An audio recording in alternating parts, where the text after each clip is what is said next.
This is a journal entry I wrote 19th of May, 2018, when I would have been 18 years old. Some of the details are irrelevant. Some of the details I think are too vulgar to share here, not because of what they say, but the act of sharing details, I think, is sometimes unnecessarily vulgar. So, I write, how am I supposed to see the world? Do I take each day as it comes, judging it on its own merit? Do I always look at the bigger picture to keep things in perspective? Is there some sort of balance that's simply eluding me? I won't go into detail, but you already know the issue with using only the absolute. If I always look at the bigger picture, then that'll affect how I react to the moments now. This thought was triggered by the realization that soon, let's call her something. This thought was triggered by the realization that a certain woman won't be in my life anymore. College is basically over next week.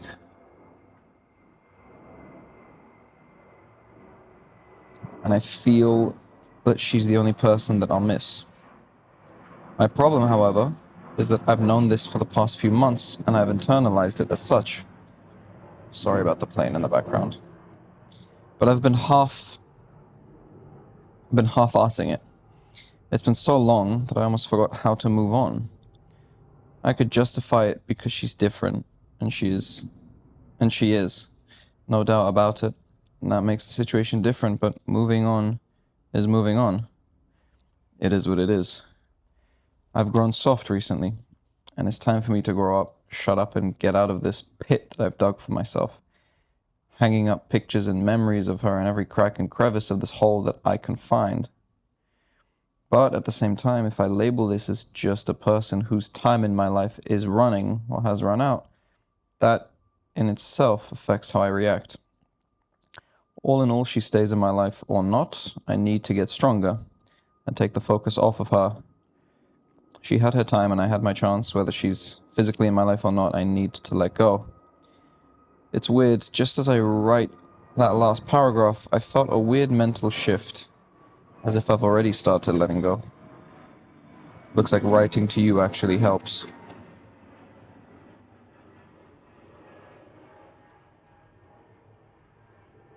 I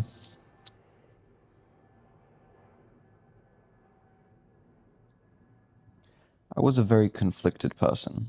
I still am, but much less so. It's a difficult thing when you're someone who's naturally curious and questions things. The curiosity is a part of your existence. The curiosity is part of your being. To not be curious is to not be you. I think it's normal to always have more questions than answers, but God, back then I had so many questions, and different questions as well. I think questions that are inevitably a part of the process, but are not the final destination. You ask a 20-year-old, what's the meaning of life? They'll ponder it deeply. They'll analyze so many different aspects. They'll quote you. They can quote you literature. They can quote you history. You ask a parent what the meaning of life is, who I'm assuming is not 20, but anything's possible. You ask a parent what the meaning of life is, they'll look at you like that's the silliest question you've ever asked, because the child is right there. You ask someone who doesn't know what to do with their life, what do you want? And they'll analyze endlessly about the pros and cons of different paths. They'll agonize over letting go of the versions of themselves that they'll never see, because that's the cost of making a choice. The freedom is in the dedicating to one area.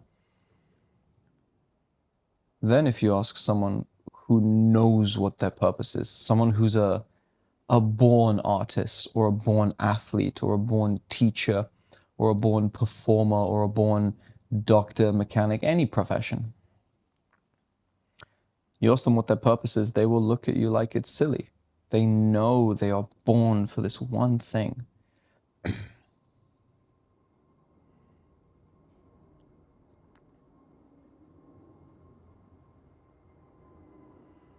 And just by the nature of these questions that I can see I used to ask, I was paralyzed with choice. I'll let this plane pass.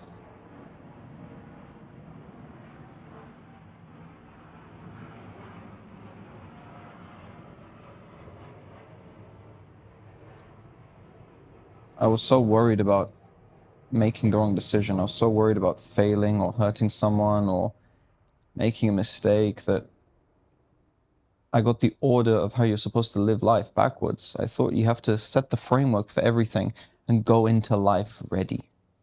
All of these questions about, do I let her go? How do I see her? What does this mean?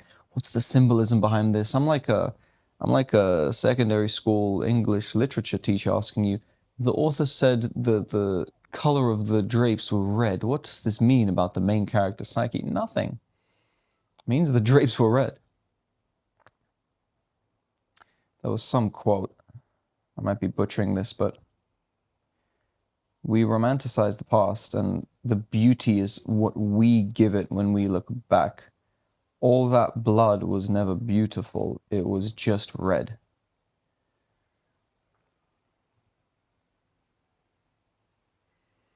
I remember my dad asked once me, because I would talk to him about this years ago.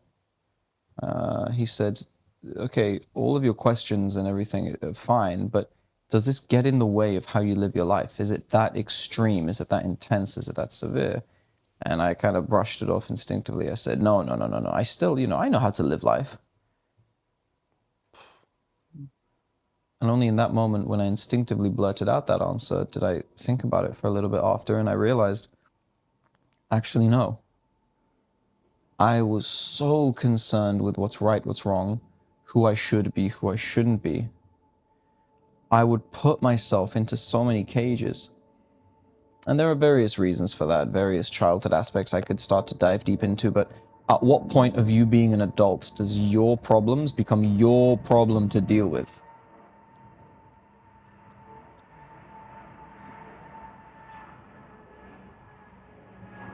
I've been traumatized by many people. Very unpleasant things happening.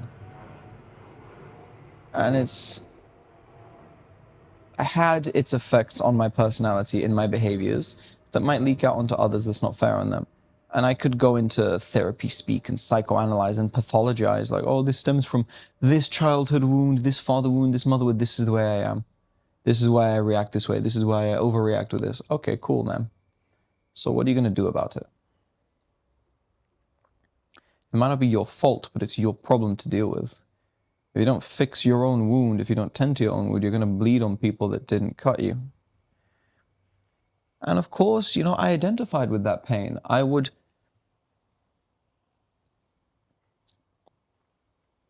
It's hard to take accountability when you're used to it being used against you. So I ended up identifying with my turbulent thoughts, my volatile emotional changes. Not necessarily actions. They would never, I wouldn't say they came out in any which dramatic way, but the feelings and the emotions were very heightened in both extremes. Feelings of joy and elation, and then feelings of unbelievable lows. Thankfully, they never manifested that intensely to the point where other people would be concerned. But naturally, it would come out to people closest to me, because how you treat yourself will be how you treat those closest to you, to some degree. And it's hard to take accountability for stuff, because let's say I'm traumatized by something, or let's say I'm triggered by something. If I then unfairly bring that out onto someone else, my God, there's so many planes.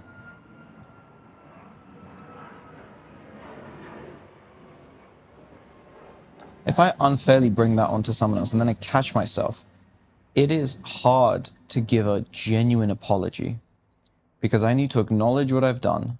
I need to acknowledge the pain it has caused them, and I need to allow them to feel it. I need to give them the apology, and I need the humility to sit in that silence while they figure out what to do. As soon as I start justifying it, like, I'm sorry, but it's because of this. Or even worse, I point the finger at them. I'm sorry I did this, but then you did this. Those are not apologies. A genuine, true apology is very hard to give. And I struggled with that only up until a couple years ago. Did I start to get through it? I was so prone to shame spiraling and blaming myself and feeling guilty for everything, like I can't do anything right. And it's hard to receive an apology from someone like that.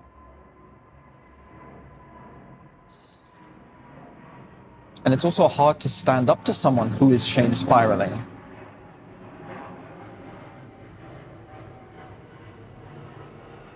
If someone wrongs me and then I call them out on it, and then typical, like, let's say, first generation immigrant parent behavior.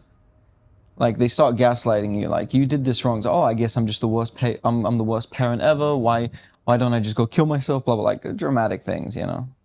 But loads of people like that. It's just the easy example. What am I going to do if someone wrongs me and then they start blowing up about themselves, of how bad of a person they are? Of course, it's going to be hard for me to sit with how the fact they wronged me. I'm going to want to comfort them. And it is a form of taking back that control. Whether it's conscious or unconscious, some people use it maliciously and manipulatively. Some people, it's a defense mechanism. Because if I beat you to the punch and say I'm a bad person, you can't do it anymore. Because that's what they've been used to. Like, that's the thing. I understand many of the people that I've dealt with in this situation, whether I've been on the giving or the receiving end of it, I understand where it comes from. Maybe not entirely. Maybe I don't. Maybe I could never understand because I'm not them, but I can sympathize. I can understand some of it. But then there comes the skill of discernment, where I cannot let my empathy for you come at the cost of me standing up and sticking up and defending myself. I know why you did what you did. I get it. I'm not mad at you for it, but I'm mad it happened. I'm hurt, I'm upset, I'm sad, I'm disappointed that it happened. So even though I understand, it doesn't justify. It's not an excuse. It's a reason in the literal sense, but it doesn't take away from the fact that you still did what you did. Or in the same way for me, there are many times where I felt justified. There are many times where I felt like I had reasons, but okay. You still did the thing. So apologize. Try and do better. Try and just be kind to yourself and to the other people, and that's hard. Part of, and not to confuse it with being nice, because a kindness you can do for others is to also sometimes call them out. If someone does something, if someone wrongs you in some small, subtle way, you keep an eye on it. Be like, okay, maybe that's, depends on what it is, but for me, it's okay, that's off, but I'm not going to confront this now. Then they do it again, like, okay, now this is something to be concerned about. They do it a third time, that's when you sit with them, like, look, you did this, this, and this, and I know you did this. I've been paying attention. That's why you need to pay attention. And maybe I'm the idiot. Maybe I completely misunderstood it. Maybe I've completely misinterpreted the signals or whatever it is. Maybe I've done something to actually deserve it. You need to have that conversation. Maybe I am the idiot here. Maybe you are. We can all be idiots sometimes. But when there's a habit, if you have something to say, you need to say it. You need to be truthful. Now, truthful doesn't mean honest, it means transparent. It means, hey, I used to be the type of person where if someone who I consider a friend had a habit of doing something that made me dislike them, because I was so comfortable and so almost eager to be by myself and be alone, I wouldn't confront them about it because that's effort, that's tiring, that's confrontation. We don't want that. I'm going to go off by myself.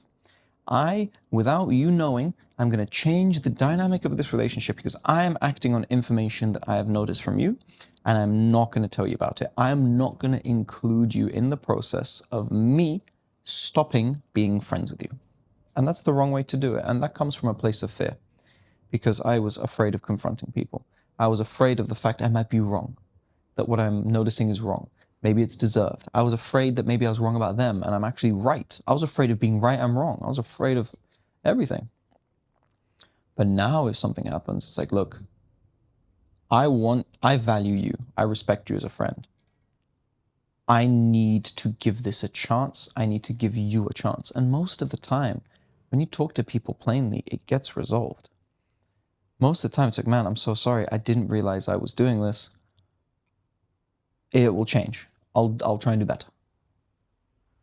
Good. But then what's the alternative?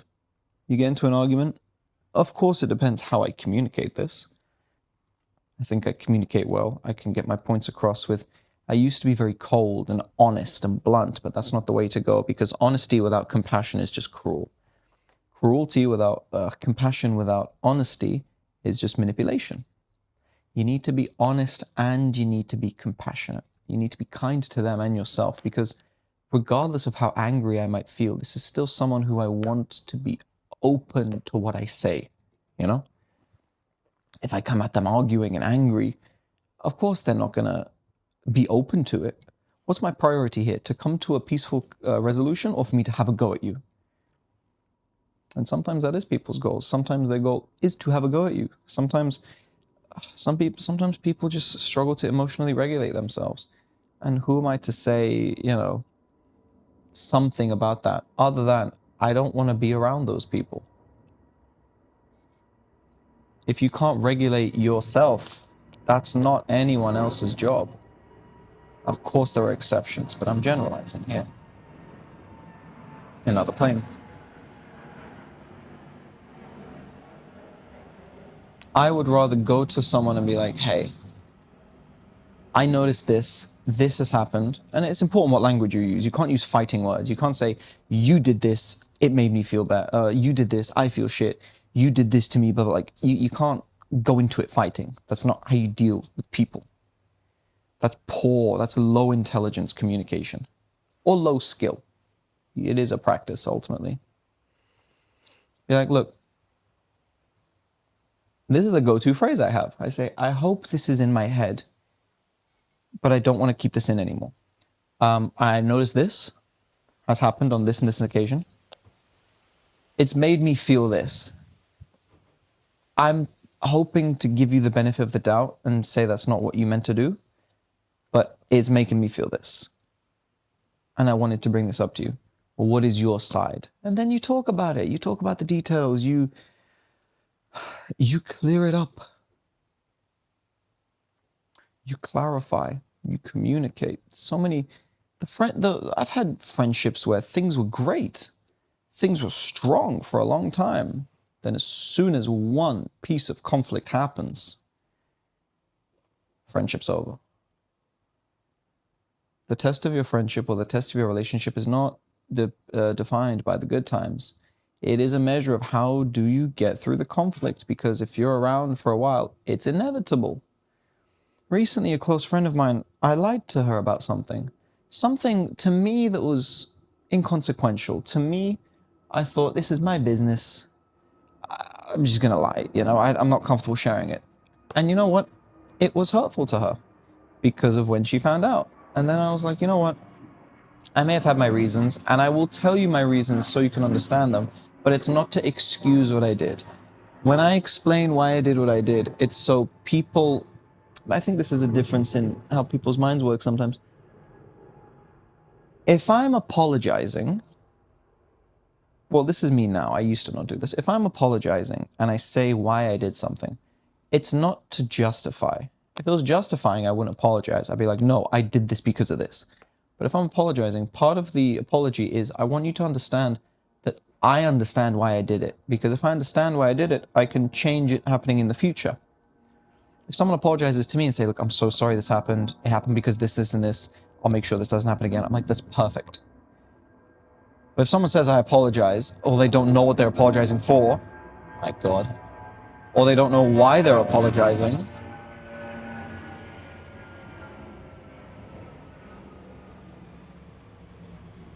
then what kind of apology is that?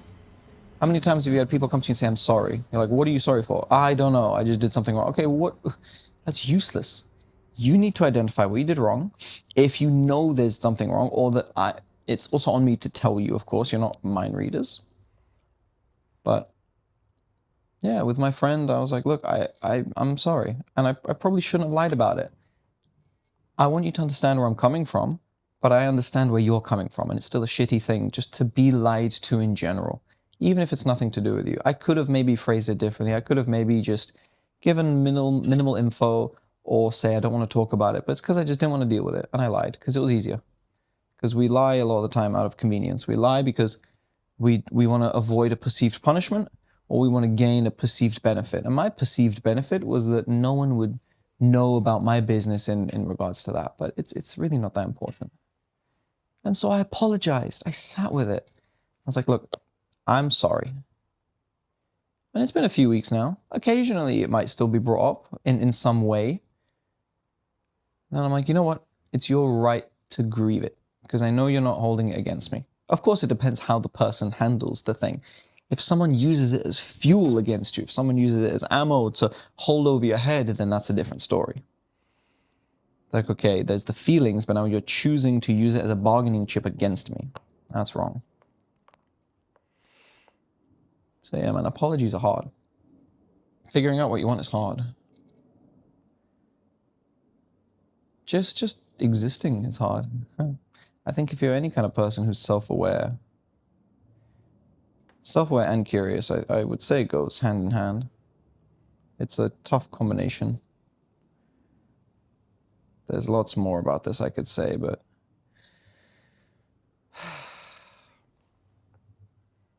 I feel like that's enough. I'll just sit here for a moment. Maybe something else comes to mind.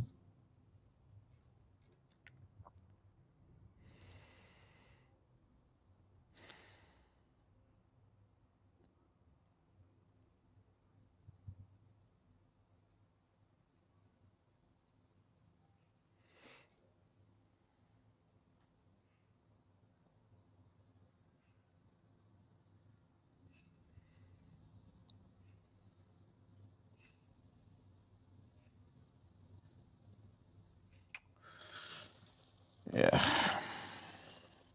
There's quite a lot of entries here. Not all of them go into specifics, so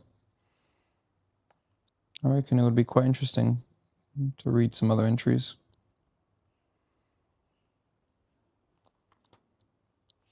Just the names of these entries. Back in 2020. Empty existence. Trying something new. A fun day with a friend. Oh, that sounds positive for once. A thought on suicide. Disconnected, hollow, and hesitant. You haven't changed at all. That's a long one, goddamn. Reflection. Betrayal, conviction, truth. I'm tired and scared. It's time to choose. Living by the wrong code. Find solace in solitude. Hold on just a little while longer. What am I doing wrong? Lord. Yeah, so, who knows? I'm sure I'll read a few of these. Oh, what a throwback. Felt like I was getting sick this morning. So I had half a red onion, about 5 cloves of garlic. My breath stinks right now. Good thing I'm dancing tonight. Hopefully I'll digest by tomorrow. Till next time.